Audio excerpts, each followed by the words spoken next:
तो यही चलेगा, ठीक है।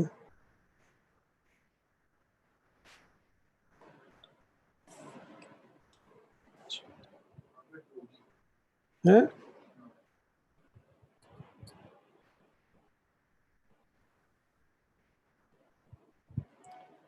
जीवोनी ब्रोजी। Yeah. Good morning. Good morning. Good morning. How are you? Or good afternoon. Yeah, here in India it is good afternoon. Okay. How is everything? It's fine. Everything's fine in Italy. Of course, we have a lot of problems as everywhere in the world, but we are working. The hospitals are working, and people are around with the mask. But there is some. Now we have the problem of starting the school. Okay. And school can be a problem. Yes. Because of the assembly of the kids. Yes, because they don't follow rules usually. Yeah. And so shall we try to share the screen? Yeah, share the screen. Yes. Yes. Continue. Yes. You try. And the screen is this one. Yeah. You see it?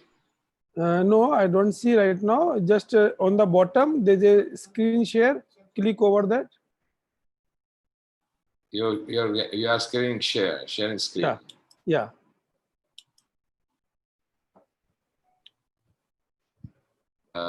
This will stop the screen sharing. Do you want to continue? Yes. Yes.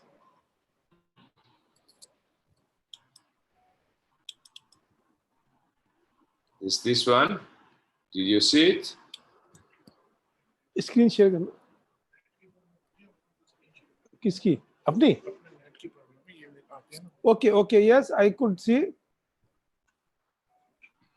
Yes, I see it. No problem. You see it? Okay. Yeah, yes, it's okay. So right now we will start after exactly 45 minutes after this. Okay. So right? I close the screen and I wait for you. Okay. Okay. You call me. I think before exactly after 40 minutes, 5 minutes before we will start. Okay. Right. Very good. Good. Nice. Thank you. Thank you to you. Okay.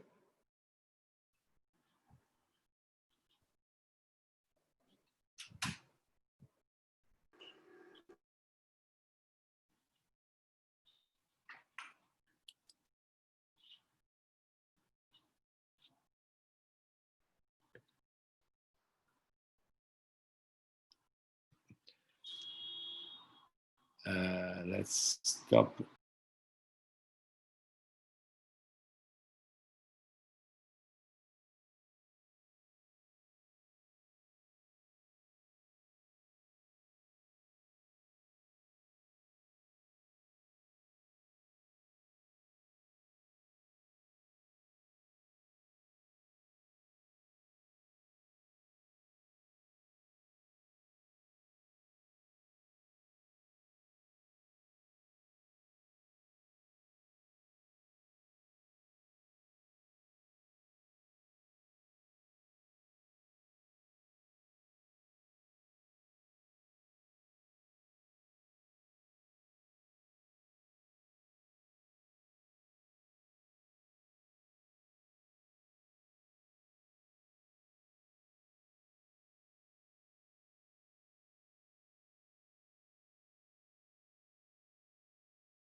ठीक है ना कुछ आप सुनिए वो क्या पहले वो अच्छा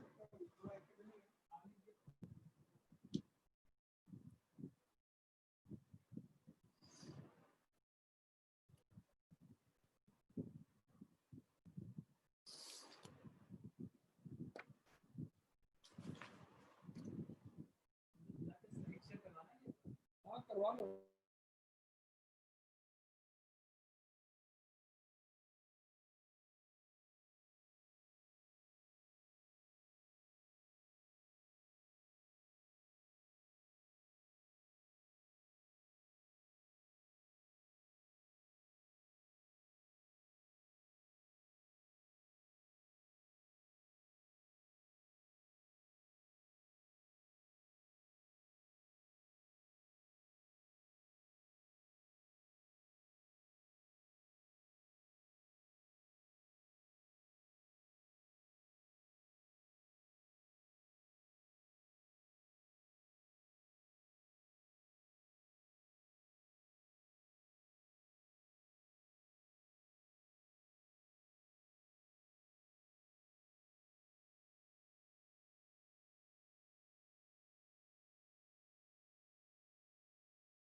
Good afternoon.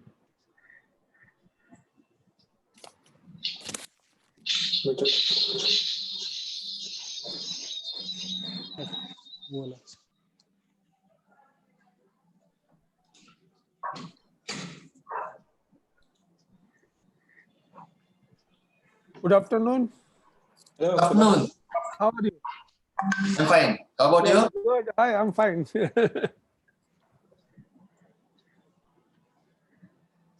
I just need 5-10 minutes just to set up my no problem. No problem. We have because time. I don't want to get into any sort of technical hitches in between. Yeah. But nature. So in meantime, I think Dr. Femi Ahmad can share the screen. Okay, thank you, Prof. I will share now. Wait.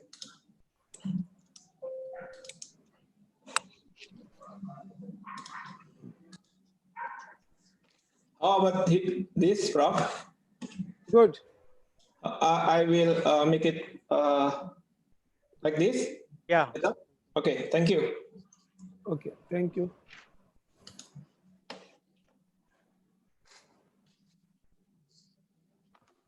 Dr. Shupurno, if you could show your first slide. Sure.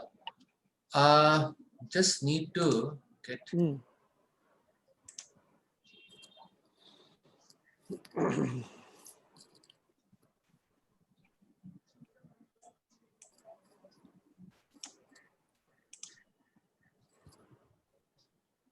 Is it visible? Yes. Yes, it's visible. It's very good. Thank you. So we would be starting at around 3 hours, the 3 p.m. IST. Sure. So another 23 minutes from now, we would be joining, let's say, after 20 minutes, so that in case we need to discuss anything. And the plan is that we would be having 3 speakers and 15 minutes for each speaker. And after each lecture, there would be some question answer round, and then followed by the next speaker. Sure. No worries. Okay. Thank you. So we are disconnecting and we will be meeting maybe 5 minutes to 3. Okay. No worries. Thank you. Thank you.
Hmm. Hmm.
Yes. Hello. Good Morning. Oh, good Good afternoon afternoon. to Good everybody. afternoon. How are you? Good afternoon. Hmm. Good afternoon. So, Sound question. So I think we would be starting. Professor Sinha, if you could please start the webinar. okay. Thank you, Amit.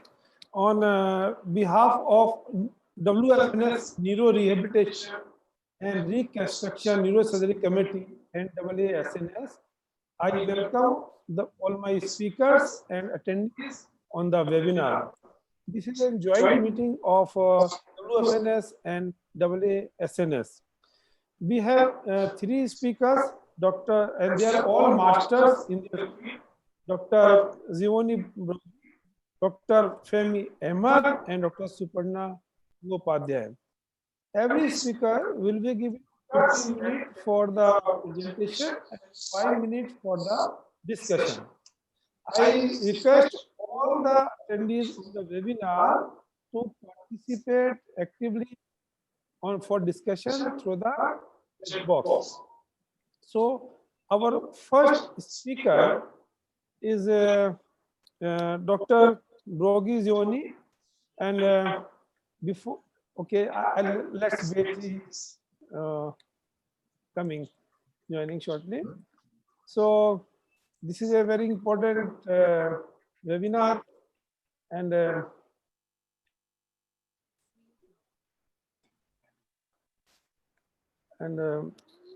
shortly we will start it. We are waiting for Dr. Brogi to come. Yeah. Okay, I'm ready. Yeah. Shall we start? Yes. So I shared my screen.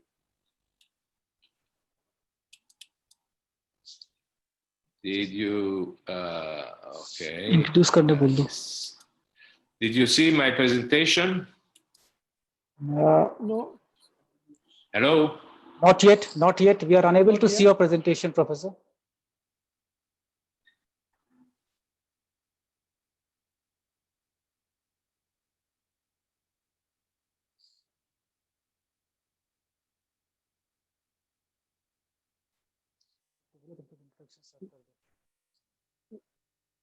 First speaker ka. Has he joined, Dr. Broji? Okay. Okay. Okay. Yeah. So, Dr. Broji, before we start our first speaker, first I want to introduce Dr. Broji. He is from Italy, Milan. This is a very beautiful city, city of fashion of the world. And he born in 1941, and he degree of medicine and surgery he completed in 1965.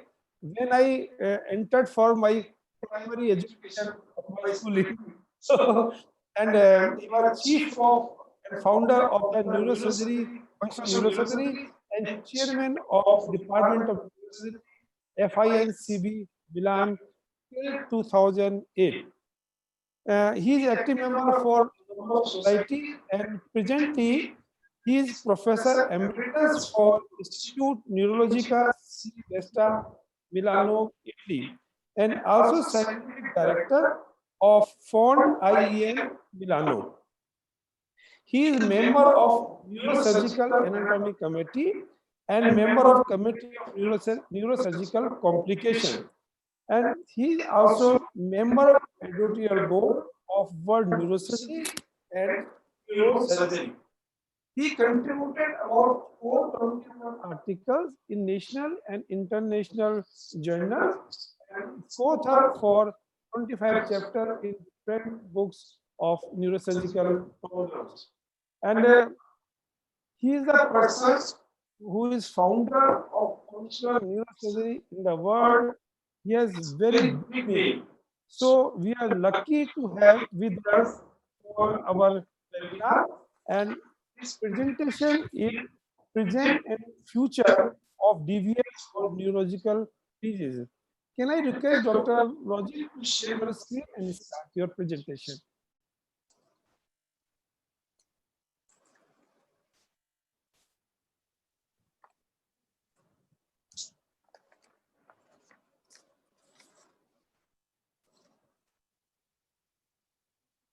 Okay, I am moving. Or good afternoon or good night. I don't know who is participating to this situation. And I will present some consideration on the future of deep brain stimulation that is coming out of 30-year experience with Angelo Franzini. That is one of my associates. And now is the chief of the neuro-functional unit in the Vesta. I have nothing to discuss for these topics. The evaluation of the deep brain stimulation is going through the choice of target compared with the indication and the change and the modification of the stimulation parameters. We started in '84 the stimulation with for pain with the deep brain electrode, and these are the results that were quite good at the beginning, but it's fading away. We started in '94. That was the equipment of the Vesta Institute with the frame, and next in intraoperative very important performing the surgery. I'm sorry. Target indication. 3 targets today that are completely accepted for subthalamic nucleus for Parkinson, also some type of dystonia, GPI for dystonia mainly, and some other for Parkinson, and for essential tremor or Parkinsonian tremor when there is only this symptom, we can use ventral intermediate of VOA, VOP, and CZ, as I will show you later on. And that is the classical target. Of course, we have the ACP-PC line, and that is a volume of the target in which the electrode should be aimed to reach the situation. What about other indication? Behavior disorders. We have the area 25 depression, and the ventral striatum, mainly the bed of the accumbens nucleus for obsessive compulsive disorders. This is the target for depression. You see here the electrode placed in the control after the surgery on this particular patient. And that is the frame again. And that is the accumbens. Our experience for accumbens is quite good and very interesting, because the target at the beginning was the nucleus, the head of the accumbens. But we found out that the best things in some patients is the bottom of the nucleus, in some other is the top of the nucleus. So you have to tailor to each patient and try to change the configuration of the electrodes. Of course, the electrodes are multi-leads electrodes, and change the parameters to get the best results. This is one of the case. You see here the electrode placed in the accumbens, and a control is absolutely compulsive to check the position of the electrode, because we know that although the stereotactic frame is quite precise, human error or mechanical error can be under the door. Promising target that we investigated at the Boston Institute in the last, let's say, 20 years. Posterior hypothalamus. Posterior hypothalamus, the target that we see is not new. It was proposed by Samo, Dazzano from many years ago. And that is for trigeminal autonomic neuralgia, for multifocal epilepsy, and for this disruptive behavior. The singular gyrus, not 25, but 24, is for somatoform chronic pain. That is a very rare syndrome that has no other medical therapy. The posterior limb of the internal capsule is for fixed dystonia and for the so-called Dejerine thalamic pain. And the last but not the least is the pedunculopontine nucleus for freezing in Parkinson. That is another promising and let's say in this case more than in target.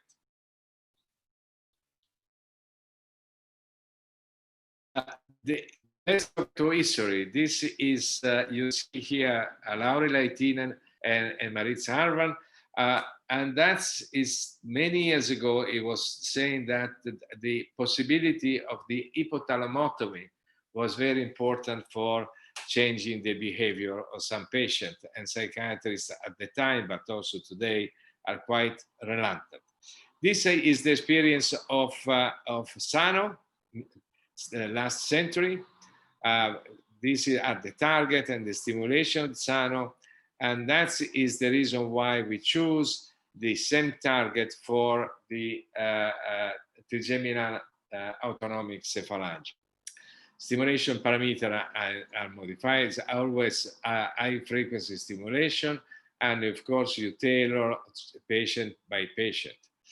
First clinical results is this one. That's before and that's after. So it's undoubted that this is a very good target that was used for some patients that are suffering from this terrible disease.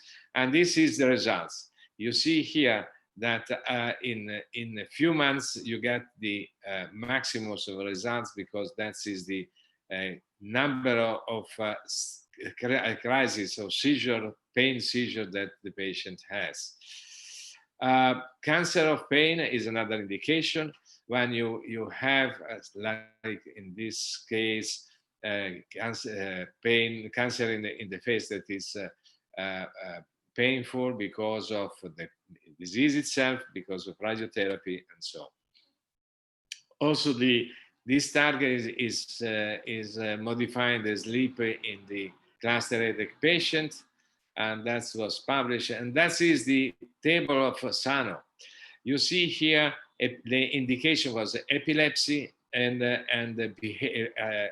aggressive behavior, and effective was quite important in all this kind of patient. This is our experience in patients with aggressive disruptive behavior. And you see here that out of 6 patients, we have only 1 non-responders. And that is another promising target. And of course, we have to work with the psychiatrist, and that is the last situation to offer when a patient has to be secluded in an institution because of that. Another aspect, epilepsy. We go back to Charbin, that is from Grenoble, that is saying that when the pathogenic zone involves very area in which are very eloquent, the resection is not possible. So we have to propose something else. One of the most things that is successful is the hypothalamic hamartoma. We know that hypothalamic hamartoma is a benign lesion that can produce gelastic seizure uncontrolled by therapy. Following the proposal of Claudio Munari and Osvaldo Betti from many years ago, you see here, we did the stimulation of this particular lesion, and that should be or can be removed partially when there is a compression of optic pathway, but usually is just the epilepsy that is making trouble with the patient. These are the target for epilepsy. This is the when we will discuss later. We have the partial complex seizure, and you see here that with the stimulation you have a decrease, steep decrease of the seizure, of different seizure, grand mal seizure and partial complex seizure. This is the fourth hypothalamic for the hamartomas, and you see that gelastic seizure is going away immediately, and later on also in less than 6 months you have almost complete results. Another target is the zona incerta. Zona incerta is quite important, quite used for tremor, but it can be used also for partial motor seizure, and mainly in the Rasmussen encephalitis. You see here one image of the brain. When for a comorbidity or for choice of the patient, the resection or the hemispherectomy is not accepted or cannot be proposed. This is the target, and this is the way to reach the target. That is usually from the posterior way, just to avoid the contact with the ventricles and to have a better volume of stimulation in this case. This was one of the cases that was a young girl with this lesion of the brain post-traumatic, and there was already done a surgical approach frontally. We did the posterior approach to zona incerta, and the seizure were controlled. As you see here, the seizure numbers with the stimulation. When you stop stimulation, seizure are coming back. And that is the result. So the before that I show you, as you see, grand mal seizures are almost completely, immediately controlled, while the partial complex later on. What about the problem of pyramidal pathway, the fixed dystonia, fixed posture? You see here the typical situation of the thalamic hand after the stroke, and that can be completely modified with the stimulation, thalamic stimulation. Of course, today we have the imaging that is guiding us in proposing the target that is the internal capsule. This was a young lady with this fixed dystonia. She was not able to walk. That was the target. This is a AC line. You see the posterior part of the capsule. And that's, I shift the video just because of the question of time. And after 6 months, she's working in almost complete situation. What about the pedunculopontine tegmental nucleus? That was proposed by Paolo Mazzone and was confirmed by the experience of Andres Lozano and our experience itself. It's quite difficult to reach this particular nucleus, and you have to put the electrode in a symmetrical way in a very precise situation. So the image guidance is very, very important in this case. And that is the results that you can have. The freezing going down with a reduction of fall of 80%. Somatoform disorders. I told you before, it's very, very rare situation in which there is no alteration of organic alteration, and is a quite borderline with psychiatric situation. And the pain is so unbearable that patients usually try to suicide because it's not responding to any type of pharmacological treatment. The prognosis, of course, is very poor, and is getting into depression, anxiety, and mainly drug abuse because they try to get everything. And that is the target. You see here that it can be reached with, of course, with the use again of imaging. This is a angio MRI, and just to avoid the pericallosal artery that are running very nearby, and you can put the electrode in a very complex but precise situation. That is not something anything new, because in the last more than 20 years ago, Rainville was proposing this target, or was demonstrating that this target is related with the somatosensory situation, and he did this for in monkeys, and performance at this situation also in humans with the lesion, and now we can use with deep brain stimulation. Single anterior lesion or DBS, or brain stimulation. There is a lot of experience both in animals and then in human that is proposing this target for when pain is not more controlled. And that was one case that we did. We used broadband IRAT24. These are the electrodes again and again, and we have very good results. Still, what is the future? The future is to change this type of stimulation. We are using a monomorphic stimulation that is something that is completely different what is working in the brain. The EEG is not a flat EEG, is a lot of activity. So probably we have to use different type of or pulse stimulation, stochastic stimulation, or, and this is emerging tool, adaptive stimulation with the Clues Lab. That means that we got the input from one nucleus or one part of the brain, one part of the cortex, and we do stimulation.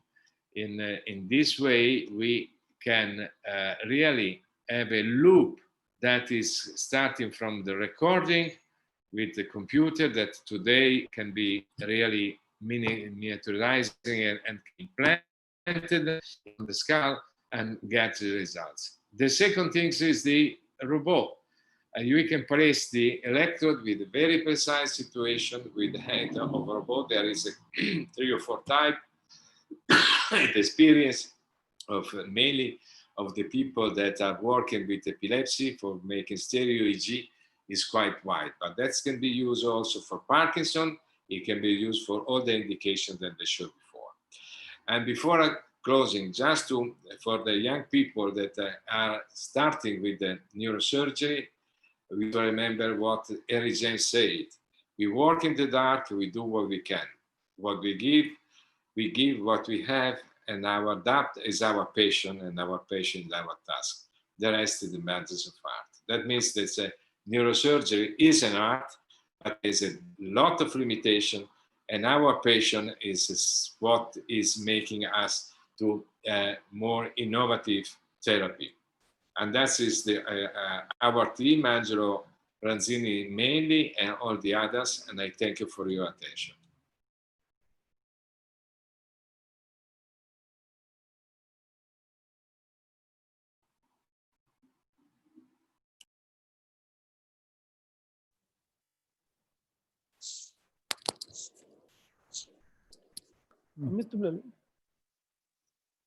Thank you, Professor Borgi, for the nice presentation. Very crisp and very concise. We would be going ahead with the next presentation, and as and when we are getting some questions, we would get back to you. So thank you, Professor Borgi, for the full presentation. Professor Sinha, if you could. Professor Sinha would be asking a question for you. Dr. Borgi, we are very happy you have an excellent presentation. And can I ask you, do you use DBS bilateral sometime? Yes, we are using it. In some cases, we are using directional electrode. In some other cases, straight electrode. The only thing is that you have to use always multi-contact electrode, because you can change the parameters, because the tailoring of the stimulation is very important. There is no one patient that is equal to the other one. Okay. Sometime in some number of patients, we need stem cell therapy and gene therapy. Can we go simultaneously with DBS? Does they interfere with DBS? I don't understand your question.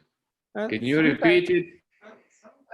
Few patients need stem cell therapy and gene therapy.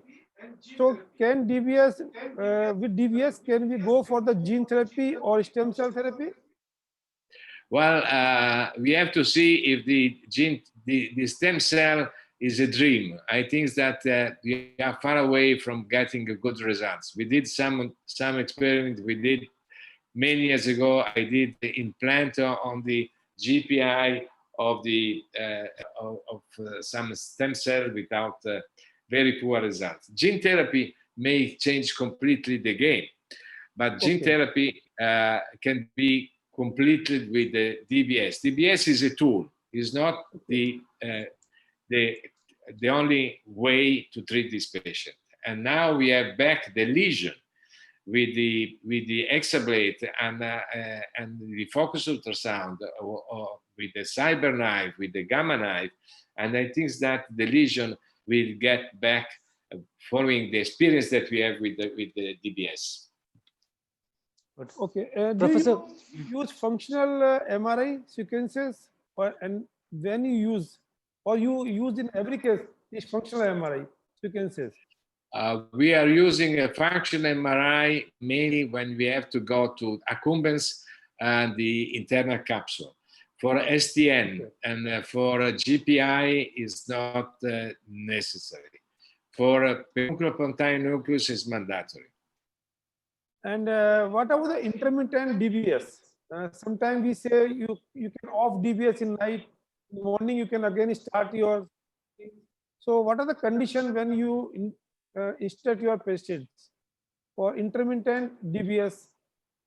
Well, intermittent DBS is quite important. For instance, for the taxonomic cervical pain is quite useful to use only during the night and not during the day.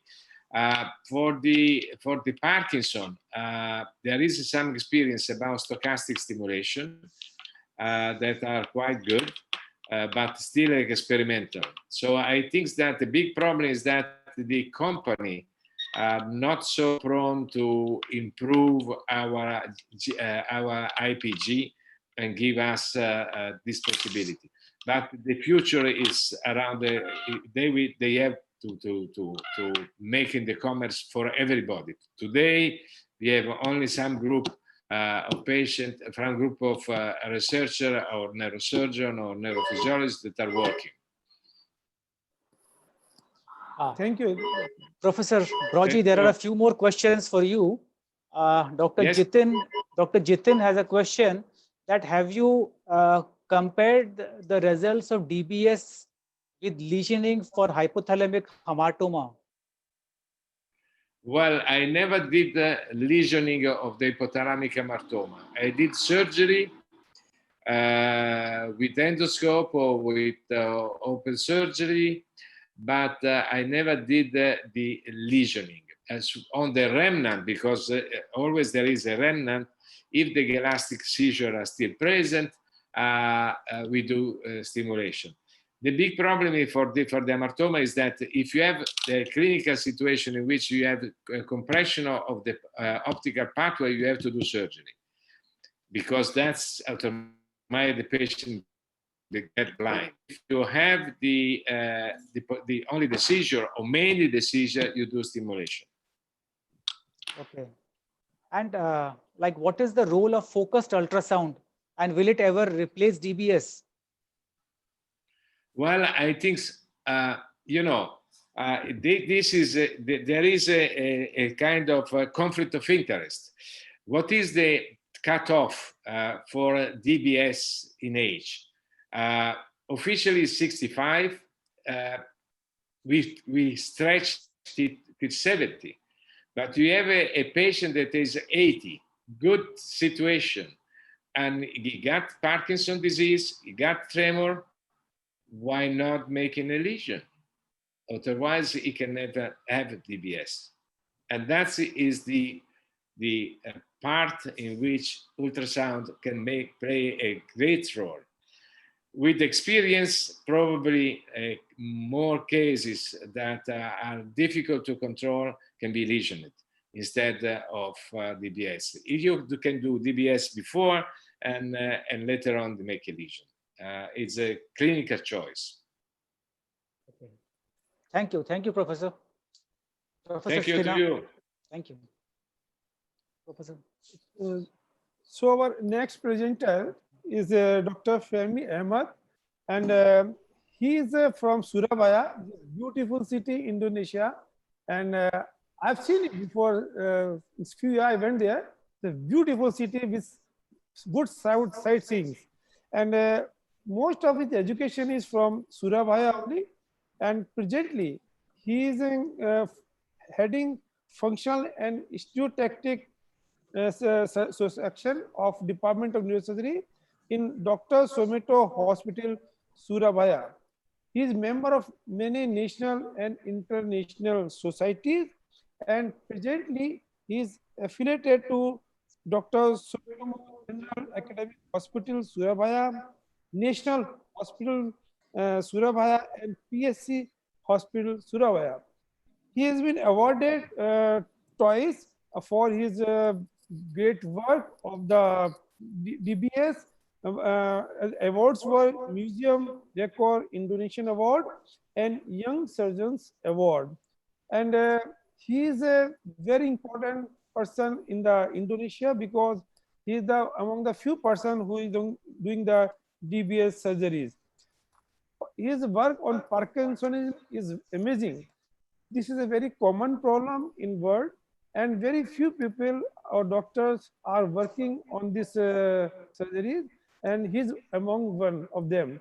So we are very lucky to have you with us today on the webinar, and his presentation is the future of osteotactic brain reasoning for Parkinsonism disease and movement disorders in developing countries. Can I request you to share the screen?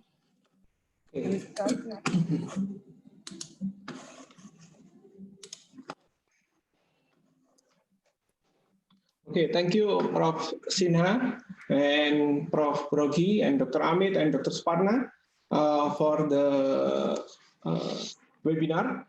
Will be very useful webinar, I think, Prof. Shina. Okay, I will start my presentation with the future of stereotactic brain lesioning for Parkinson's disease and movement disorder in developing countries. As we know that developing countries, it is different by countries. Yeah, different by countries. Before levodopa era, Parkinson's surgery began with pedunculotomy by Irving S. Cooper, and he accidentally injured anterior choroidal artery that supply GPI area. After that, pallidotomy of GPI become a routine procedure for Parkinson's disease patient. And then after that, stereotactic procedure with awake surgery become routine procedure too. All during 1952, it's already done the stereotactic surgery for Parkinson's disease. In 1942, Spiegelwicz's that start stereotactic pallidotomy for Huntington, Korea, and 1951, Hassler research stereotactic thalamotomy for the tremor, and 1960, Lexell doing posteroventral pallidotomy for PD, and followed by other neurosurgeons in the world, like Narabayashi in Japan. And since then, number of stereotactic surgery for Parkinson and movement disorder is rising until invention of L-DOPA agent. And 1968, L-DOPA agent introduced and used widely as principal therapy afterwards, resulting a decline in brain lesioning for Parkinson's disease. And because of the limited benefit of L-DOPA agent, like disease progression and side effect and on-off period for the Parkinson, surgery revisit. And the renaissance of surgery for PD start in the mid-80s when Lauri Laitinen in Umeå, Sweden start. And DBS era is promoted by Professor Benabit, Alim Louis Benabit, and he used DBS to treat Parkinson's disease. And after that, declining of the brain lesioning for PD. More research paper in the DBS and many countries doing DBS and doing DBS. And then in 1906, Hartley Clark start stereotactic procedure in animal. And 1946, Spiegel and Wiczys perform stereotactic in human. There are some stereotactic hardware developed began after that. And then in 1956, Professor Narabayashi got Spiegel-Wiczys medal for developing stereotactic surgery. Stereotactic hardware developed from simple one to complex one, and it become more accurate and more precise. If we look here, it is very big, the stereotactic apparatus, and then developed to the more smaller and more accurate and more precise. It is some basic types of stereotactic frame, including the translational system, the arc type, burr-hole mounted, and system with interlocking arcs and many variants until now. It is that we know how Parkinson happened. Yeah? Some patients have benefit from for the brain lesioning. If we look like this, it is many target for brain lesioning. Yeah, we can look this STN. STN is the target of brain lesioning too. GPI and thalamus. Thalamus we can do with VIM and VO and combination sometimes. Yeah, we look like this.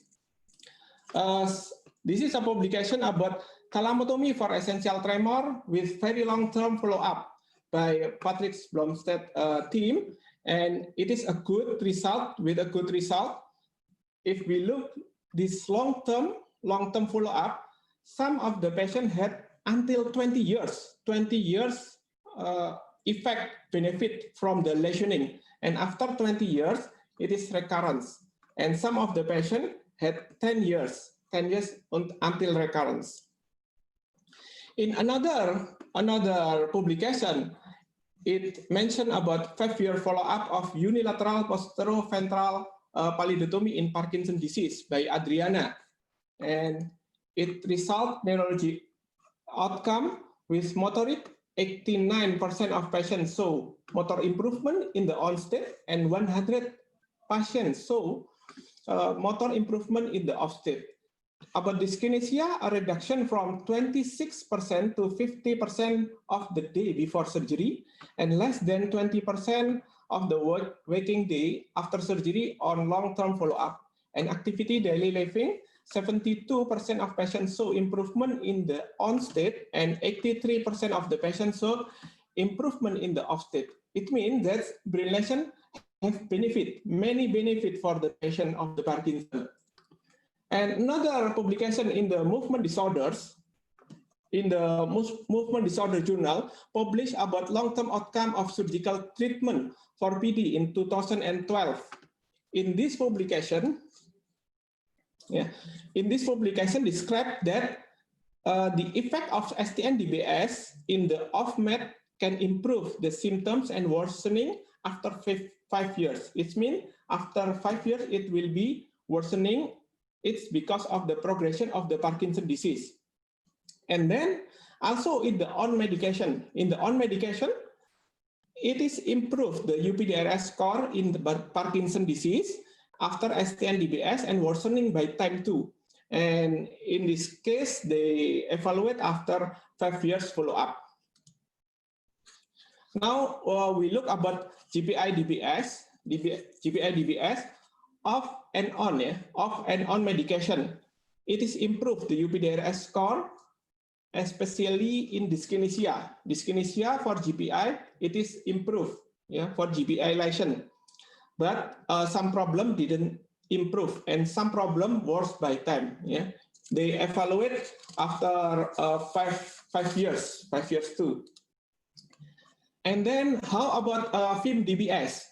As we know that FIM is the area that influence tremor sign, it improved with DBS, but still another problem that not always improve, like rigidity, dyskinesia, and other symptoms. Now we look about how about pallidotomy, pallidotomy and unilateral thalamotomy. In unilateral pallidotomy, it is also improved the UPDRS of the patient. Of course, because it has done at unilateral side, the improvement will be at the contralateral side. And in unilateral thalamotomy, it can decrease the tremor until 92% of the patient. Some of the patient need further operation, further surgery due to the recurrence. And then, how about dystonia? Dystonia, Ciro Sensei and Prof. Taira has been published their long-term follow-up in VOtomy, ventro-oral thalamotomy, with a good result. We look this, in this publication, they evaluate 15 patients in 7-year period. And the result, 93% of the patient experienced dramatic improvement and no recurrence until 9 years, follow-up.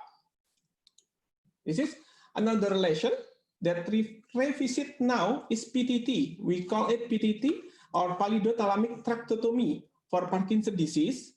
It is the lesion that we call campotomy in the past history. It has improved the UPDRS on and off PD patient.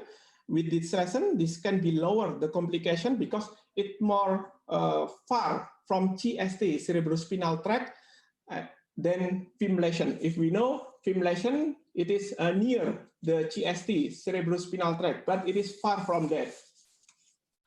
And retrospective study about VOtomy in focal hand dystonia explained that this procedure is feasible and reasonable treatment for patients with refractory task-specific focal hand dystonia with a good result.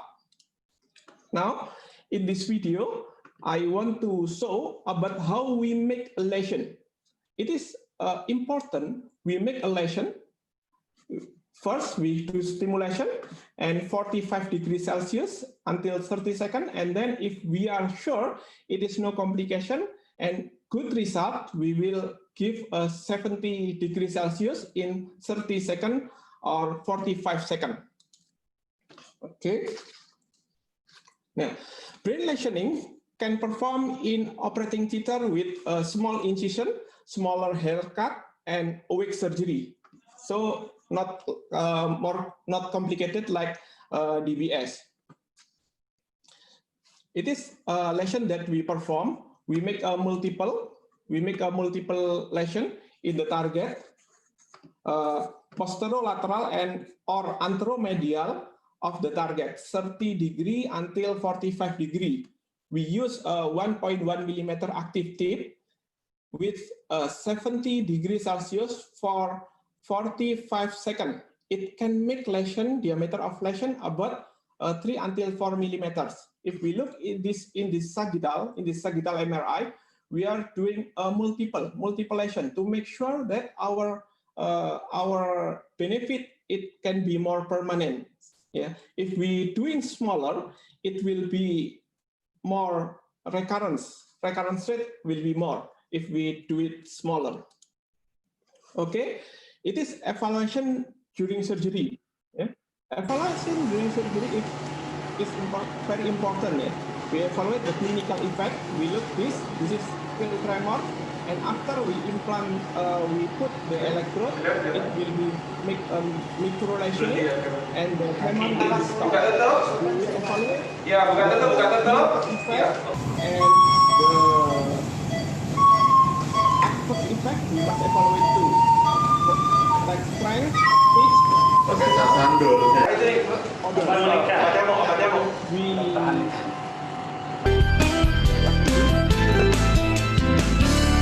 during surgery, we have an adverse effect during stimulation or trialation. We need to move to other target to make it sure very good clinical response and no complication. And this is for palidotomy. If we look this is patient before surgery with bradykinesia, with rigidity, with tremor, yeah. And then we doing at that time we palidotomy.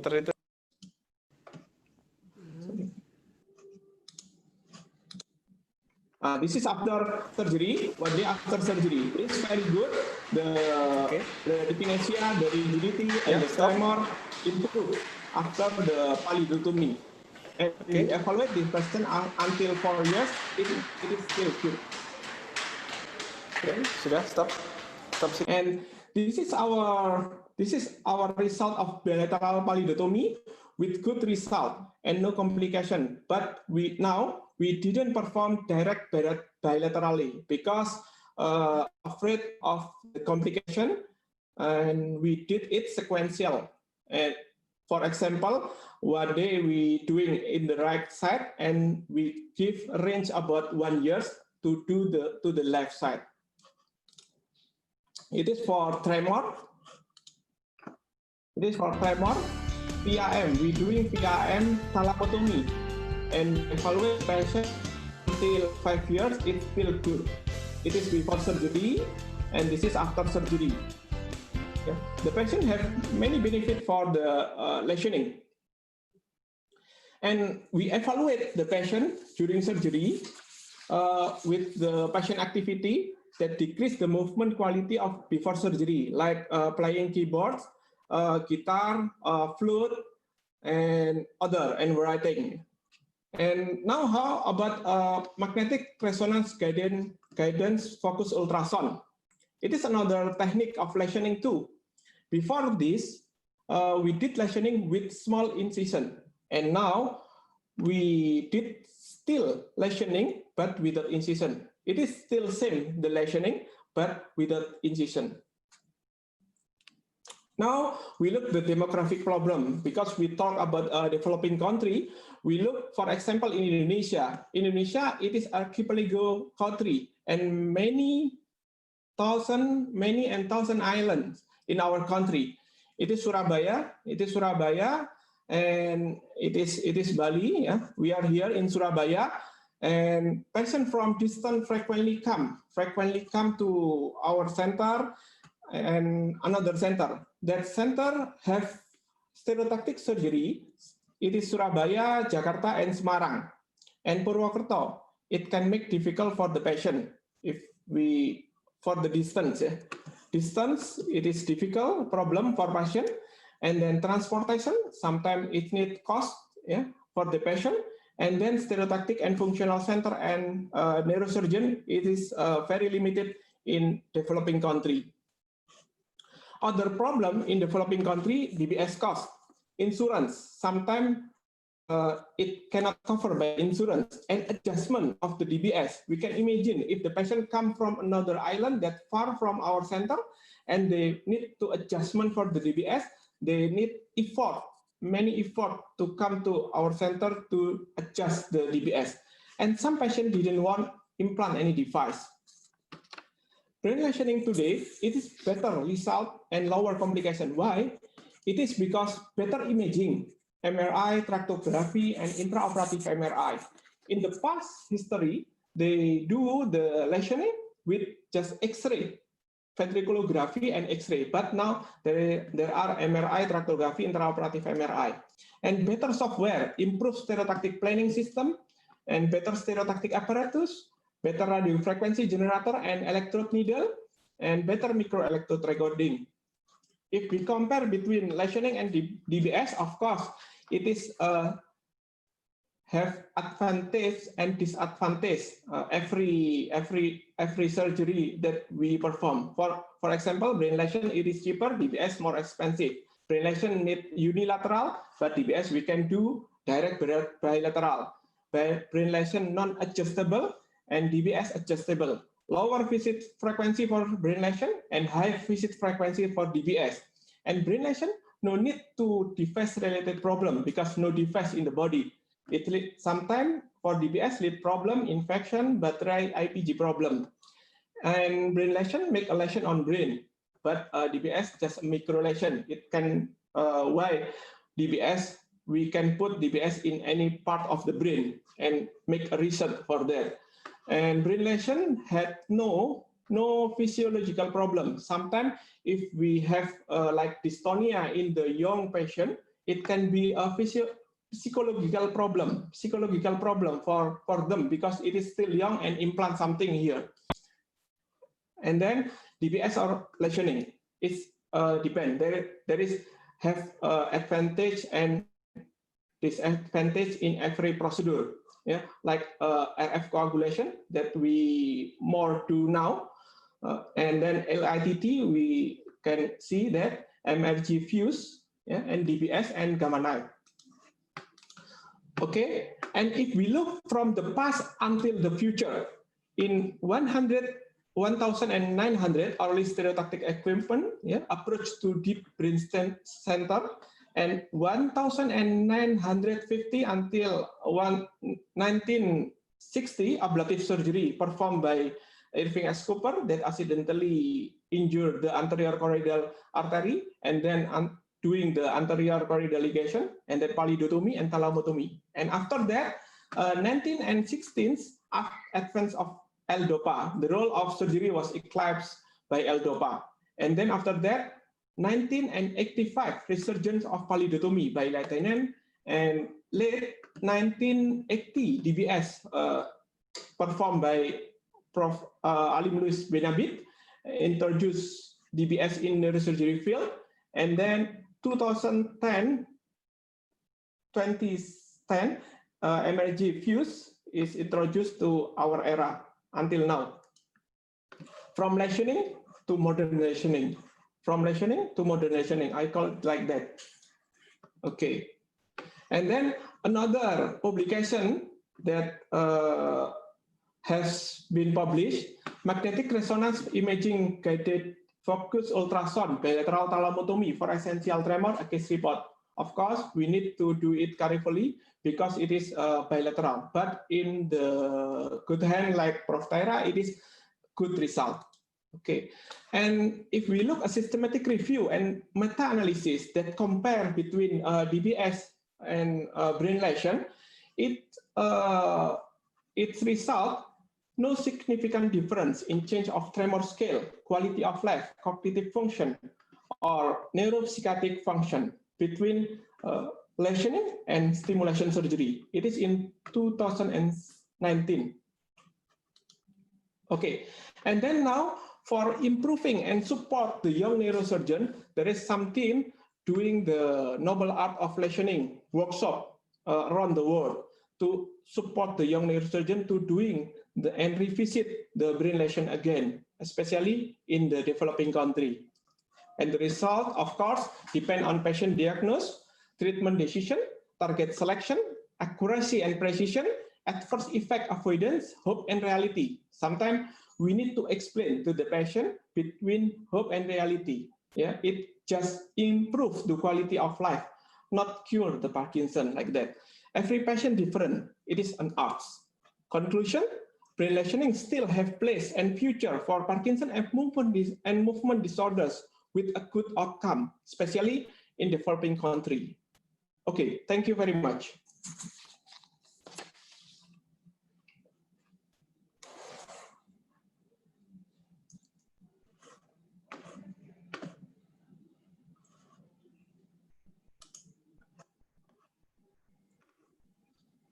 Thank you, Professor Ahmed, for the nice presentation.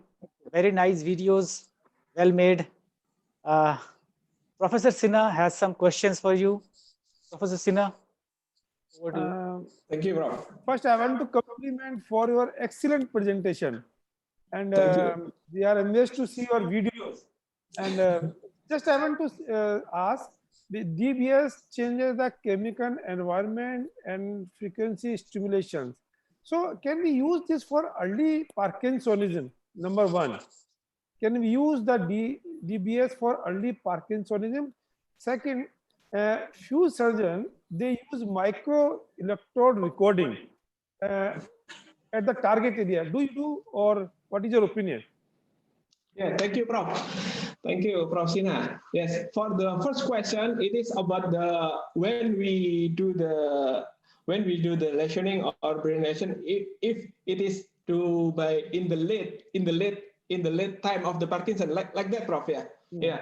If the patient didn't have respond to the levodopa, to the L-dopa, it means that it is too late to doing the brain lesioning. For example, for Horn and Yahar stage 5, we didn't do any lesioning or DBS because it is not respond to L-dopa. But the good result is if the patient had still on-off period for the Parkinson, we can do the pallidotomy, we can do PTT lesioning, PTT like campotomy with a good result like DBS. And then for microelectrode recording, until now, for the lesion, we have for lesioning, we didn't use any microelectrode recording, Prof. We evaluate the just clinical. We didn't use any microelectrode recording. But for DBS implantation, we doing the microelectrode recording for the DBS, but no for brain lesioning. Okay, good. Thank you. Thank you, Professor Ahmed. Another question. Yes. How often you are doing bilateral pallidotomy or thalamotomy? And if at all you do a bilateral, do you stage the surgery by a few weeks between the two sides or at the same sitting? Okay, thank you, Dr. Hamid. Now we avoid to doing the bilateral directly. It is dangerous. It is dangerous for doing directly bilateral lesioning. We need to doing step by step. For example, if we do in the right side now, we can do 1 year again. And please, doing this not to one level. We move the target just above or below, and then we can do the combination too. For example, if now we doing the pallidotomy, in the next year we don't do pallidotomy, but we do the PTT lesson. It is different place. It is safer. It will be safer. But if we do the directly, it is very dangerous. Now we are avoid that because it can be complication for that, like speech problem and bradykinesia more and rigidity. It can more worse. Yeah, we need to avoid that. It means we need to step lesioning 1 year. 1 year again, we doing again like that in different location if you can in different location. Okay. Okay, we have another question from Dr. Argya.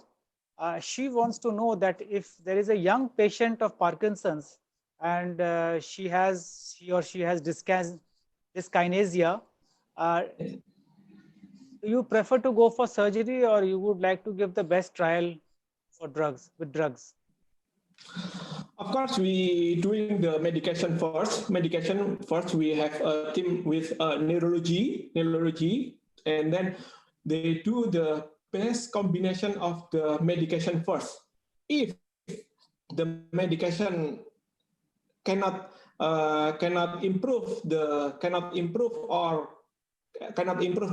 symptoms, or it can make on off period of the sign, or it is an adverse effect from the medication, we need to do, although they are young. Yeah, our youngest patient is about 17 years with dystonia. It is really good result. 17 years. Wow. So thank you, Professor. Thank you. So with this, we come to the last speaker of the session. Professor Sinha would be introducing the speaker. Welcome, Dr. Supriya Gangopadhyay, and he's a young guy heading Department of Neuro Rehabilitation at Institute of Neurosciences, Kolkata. Very interesting fact about him: his career, he started with the obstetrician gynae, but he noticed that in India and in developing countries, the rehabilitation is at the infancy level. There are a lot of girth. So he joined the physical medicine and rehabilitation master degree at the Graduate Medical Education and Research Center, Kolkata, and he, after completing his degree of masters in rehabilitation, he is working for neuro rehabilitation and other rehabilitation areas. So he's working in other rehabilitation area. They are for the neuro rehabilitation, pain management, soft tissue surgeries, gait analysis, and community rehabilitation. His main interest or main field of rehabilitation is spinal cord injury rehabilitation and stroke rehabilitation um, part. And he's also looking after the athletic and sport rehabilitation. And I welcome Dr. Suparna Gangopadhyay, and his presentation is on early rehabilitation, a precursor for successful outcome. Can you share please your screen? Thank you, Professor Sinha, for those kind words.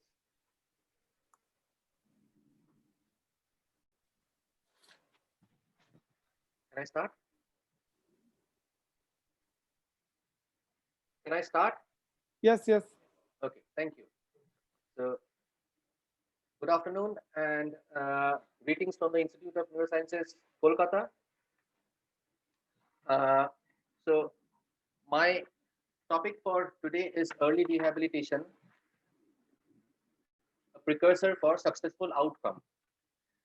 Before entering into the main topic, just a bit about my background. I completed my postgraduate from the IPGMER Kolkata. Spent a short stint at St. John's Hospital, Bangalore. Then worked as an assistant professor at the prestigious Christian Medical College and Hospital, Vellore, popularly known as CMC, under the guidance of Professor Suranjan Bhattacharjee and Professor George Tharian.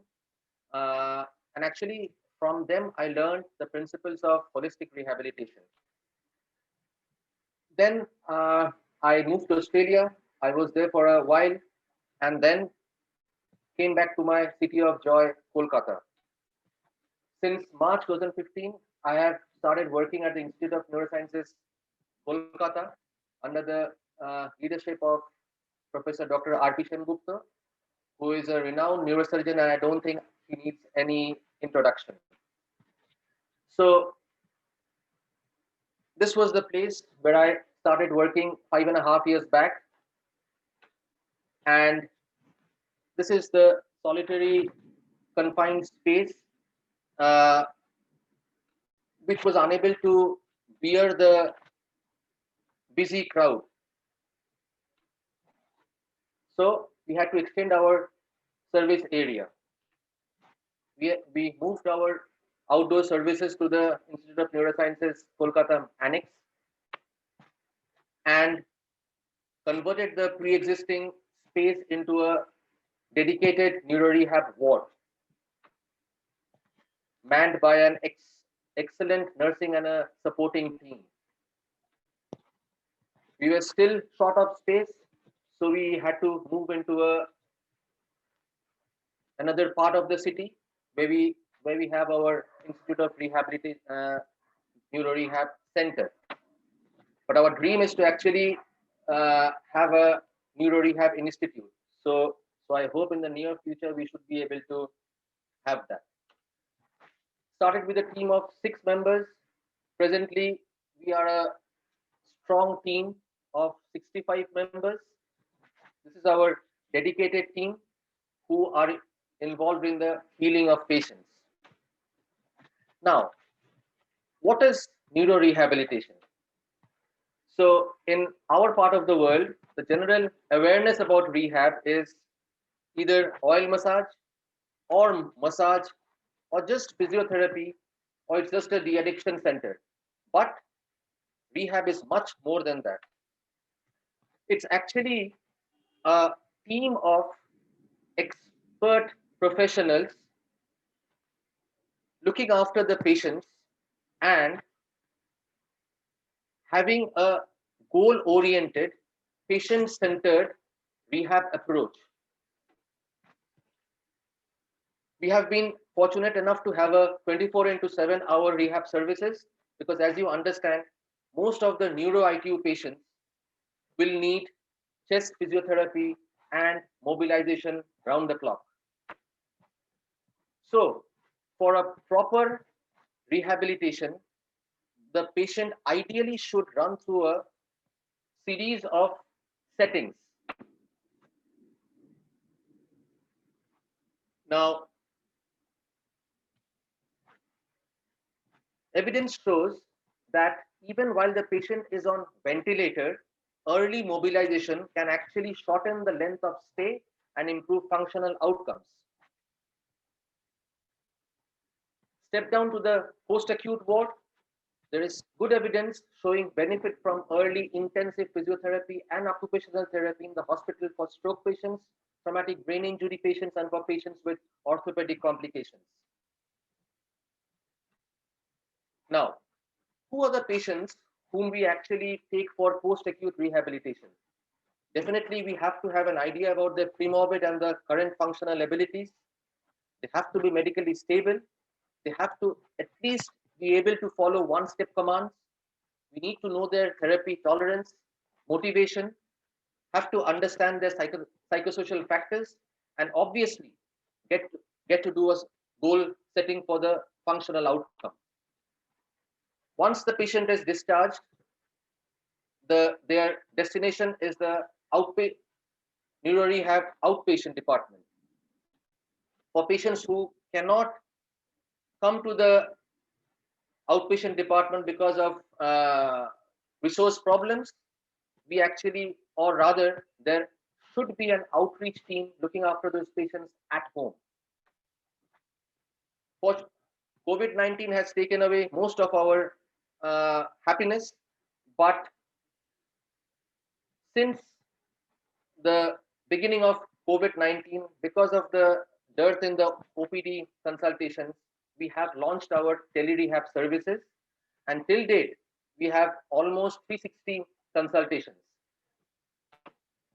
So, what is actually early rehabilitation? How is it defined? So, early rehab can be in the emergency, for patients who are less than 48 to 72 hours in duration, and as soon as the patient is hemodynamically stable. So the components of early rehab: optimization of the medical management, care of tubes, positioning, chest physio mobilization, early orthosis or splints to maintain the muscle's length, early detection of neglect and apraxia, speech and swallowing pathologist evaluation, and assessment and cognitive rehab by the psychologist. What are the advantages? Decreased mechanical ventilation and ITU stay, decreased hospital length of stay, hence increased turnover and reduced cost to patient, decreased complications, and definitely increased functional independence at discharge. There was a study as early as 1988 where they found that 47% of the patients referred for physiotherapy alone actually needed a physiatric consultation. So, what is the role of a physiatrist? Besides neuropharmacological intervention, we liaise with our acute care colleagues, neurosurgeons, neurologists, for planning a proper rehab program, executing our ideas, and timely discharging the patients and following them up. I am a strong believer that rehab is the portal of exit. So, what are the myths? Strokes can't be treated. There is no life after stroke. Spinal cord injury means that you will never be able to move again or no longer be able to work. But facts are different. The series of patients whom I'll be presenting right now are definitely corroborative of the facts. So my first patient is an 18-year-old SM diagnosed as GBS. As you can see, radiologically, there are nothing significant. Now, we had a number of challenges with this patient. So what is the first challenge? Challenge of prolonged ventilation.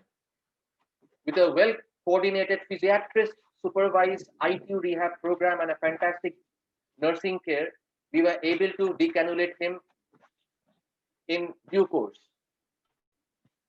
Next comes the challenge of the nasogastric tube removal. Here, a crucial role is played by the speech language and the swallowing pathologists. Why? Because swallowing should be screened at least within 24 hours of admission. Gag reflex is not a valid screen for dysphagia. Dysphagia screening protocol actually includes water intake test of 10 teaspoons and a oromotor test. Patients failing the screening test should be referred for a fees. Once we got rid of the tubes, this guy had an intensive physiotherapy and occupational therapy sessions with spirituality and leisure activities to keep him happy. So at the end of 8 months, what we get is a patient who was completely confined to bed. With early rehabilitation, he is back at his home, and he's playing his drums in front of the goddess Durga, who is a religious idol in this part of the country. Now, 24-year-old PK, polytrauma, head injury with incomplete spinal cord injury, on transfer to neuro rehab, GCS E1 VT M3, multiple skin abrasions and an exposed tendon of left foot. What are the highlights of successful rehab? The crux is to definitely take a risk in spite of negative prognostic factors. We have to prioritize the line of action in a polytrauma patient. Priority is of pain management. Here, as I mentioned before, rehab can be the portal of exit. Is this guy had an exposed tendon, but it was overlooked that the tendon was actually ruptured. So once he was transferred under our care, we liaised with our plastic surgery colleague, and there was a K wiring of the left foot with skin grafting. This patient is absolutely normal and back to his previous life. 52-year-old AS police inspector had a polytrauma from an assault. His highlights of early rehab depended on early nutritional management with PEG tube insertion, coma stimulation program, management of visual spatial perception deficit. He had neglect. Now, PEG tube insertion is a safe and common way to ensure nutritional intake, adequate nutrition intake for patients whose needs are not met otherwise. It should be inserted as early as possible. Coma stimulation, there could be a number of processes involved. So what are the goals? The main goal is to promote arousal and appropriate patterns of movement and interaction with the environment. Contraindication, elevated ICP or seizures. With a tracheostomy, there is a relative contraindication, but the patient's reaction must be closely monitored. There are a number of stimuli which the occupational therapists use. Duration has to be individualized and it has to be spaced over the day for at least 3 to 4 times daily. Visuospatial dysfunction like homonymous hemianopias and neglects. Studies have shown early recognition of visuospatial inattention may enable targeted rehab interventions to improve long-term functional outcomes because it predicts poor outcome if no recovery after 6 months. So this guy, after an assault, multi-trauma, I have to say, over the period of 8 months, he has been now promoted to the post of a deputy superintendent of police, and he is almost back to his near normal state. 45-year-old BB had a subarachnoid hemorrhage from an ACOM aneurysm rupture. Coiling and clipping was done. BP shunt was inserted. On transfer to neuro rehab, her GCS was E1 BT M3. These are her radiological findings. You can well appreciate the aneurysm and the subarachnoid hemorrhage. So this is in Bengali. I'm sure you won't be able to understand, but what was the highlight of her successful rehab? With the other procedures, we also incorporated music therapy because we know music listening may offer a superior auditory stimulus, and the musical stimulation activates the superior temporal gyri in healthy adults, which actually has been used in these patients, helping in improvement in arousal and cognition. If you can appreciate here, this is from the Charaka Samhita, which is actually an ancient book where these are the Sanskrit slokas and the ragas which were used for patients, which interestingly we are using for our patients in the modern era. So use of gamma enhancing binaural beats in cognitive rehab is definitely a known process. RR, a 40-year-old man, TBI, polytrauma, GCS on transfer was E1, B2, M2. His highlight of rehab was, interestingly, zolpidem. As we all know, zolpidem induces sleep, but paradoxically, for him, there was a GABAergic stimulation, and with a dose of zolpidem, which we actually used for making him a bit tamed, he actually responded.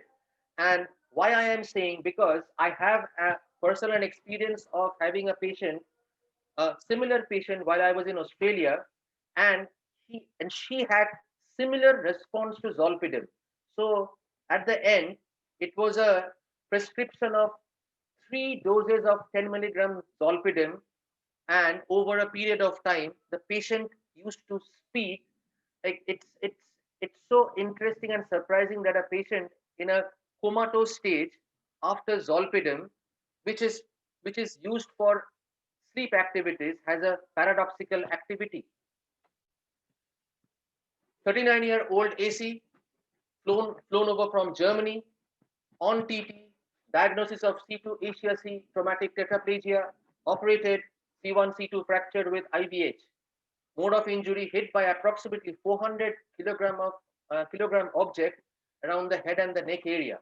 He was absolutely like a log of wood. Hopefully, and with surgical intervention and rehabilitation, he is now almost back to his near normal state. Left PG bleed, malignant transformation, operated, craniotomy, cranioplasty, admitted in another facility, came to us for rehab, with early rehab, independent, and back to his IT job. Even kids with HIEs, spastic cerebral palsies, when he came to us, he was almost a year old, didn't have any head and neck control, no sitting balance, seizuring. Now, after 2 years of ongoing rehab, this kid is able to walk with support from his mother and a walker. So, there has been a shift in paradigm. With the increased life expectancy over the years, change in people's attitude and improved awareness about the quality of life, and patients and relatives are seeking expert rehab advice and care. So rehab is now not luxury, it has become a necessity. But there are challenges. We need a fully equipped rehab setup. We need an expert multidisciplinary team and financial and personal support.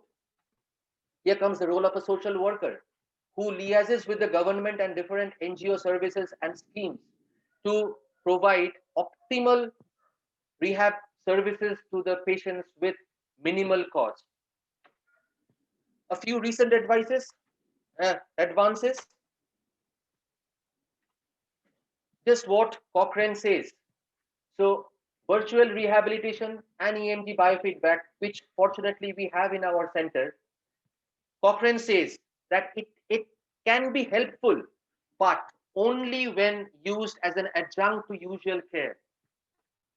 Hyperbaric oxygen therapy, there is a talk on this, but it may reduce the risk of death and improve the final GCS, but there is little evidence that survivors have a good outcome. Robotics, Cochrane says, it might improve the activities of daily living, arm functioning, and arm muscle strength. This is something which is being used and being used with quite a bit of help. So repetitive transcranial magnetic stimulation is being used for aphasias, unilateral neglect, depression, and cognitive impairment. There are studies which show the importance of non-invasive brain stimulation in rehabilitation. So my take-home message for every one of us would be early, preferably from day one, rehabilitation is the key word to successful outcome. No rehabilitation potential, as we come across, is basically a myth. Every patient deserves a chance, and every patient will benefit from rehabilitation. This is a fact. Still, conventional therapy is the cornerstone of rehabilitation. However, combination of skill and technology gives a better outcome. Won't you be happy to see a family reunite after early holistic rehabilitation? So, even if we can't change the past, definitely we can change our today with rehabilitation. Thank you.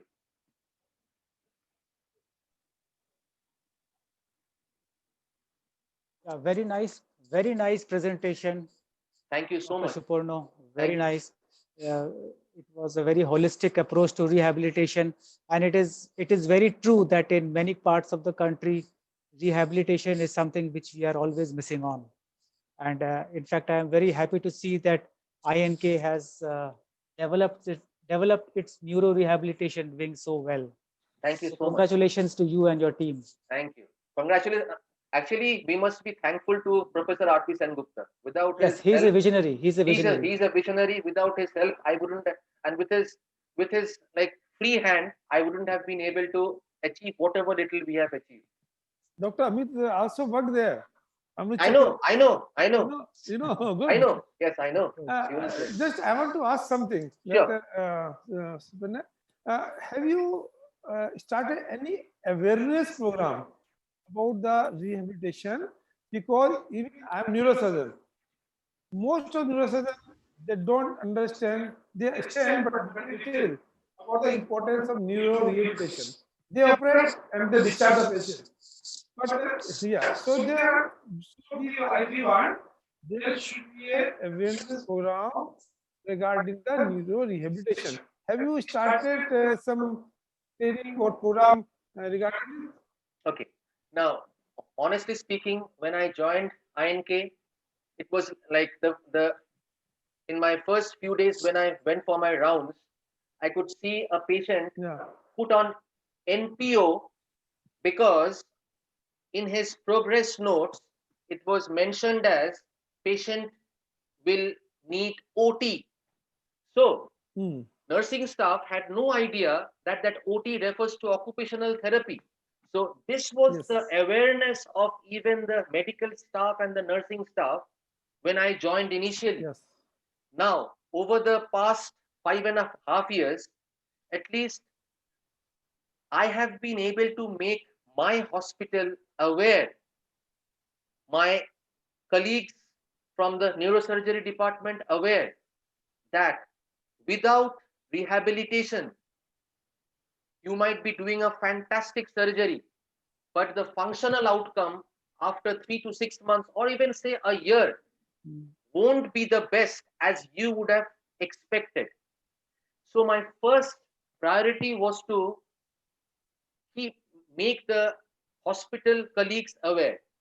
In the meantime, what we have done, we have developed pamphlets, we have developed feedback, we have developed like questionnaires, and we have been distributing them through our event managers and our management team.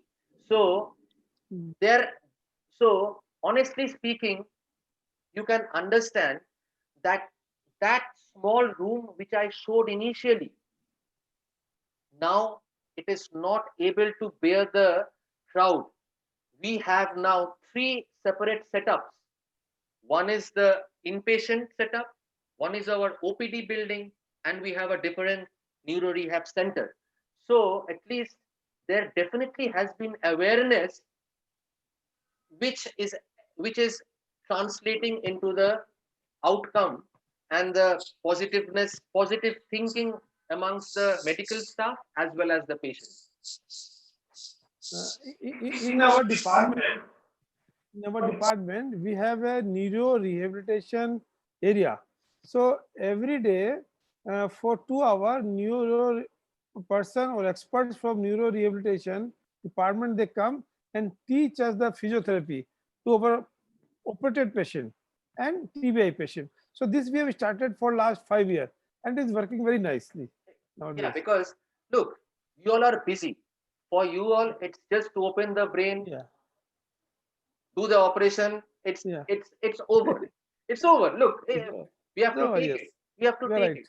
Now, our job is to be with you and as a team get that patient out of that surgical state, repair him, get him back to his near normal state. Because rehab is not about 100% getting the person to normalcy.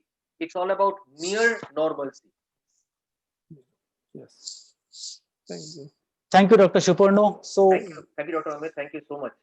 So with this, we come to the end of this excellent webinar hosted by WFNS and AASNS. My sincere thanks to all the esteemed speakers for the day, Professor Broji, Dr. Fahmy, and Dr. Shupurno. I thank my moderator, my co-moderator and chairman of AASNS, Professor V.D. Sinha, for this wonderful feast we had today. Hope we would be having similar webinars by the end of this month. So hope to see you all there again. So once again, thanks you all. Thank We you will be all. definitely Thank looking you. forward Bye. to it. Thank you so much. Thank you. Bye. Sammy, Stay bye. safe. Stay safe. Thank you. Bye. Thank you. Okay, keep in touch. Thank you. Okay. Sure. We will do. Yeah. Thank you. Okay. Thank you. Dr. Thank you. Suparno. Thank you very much.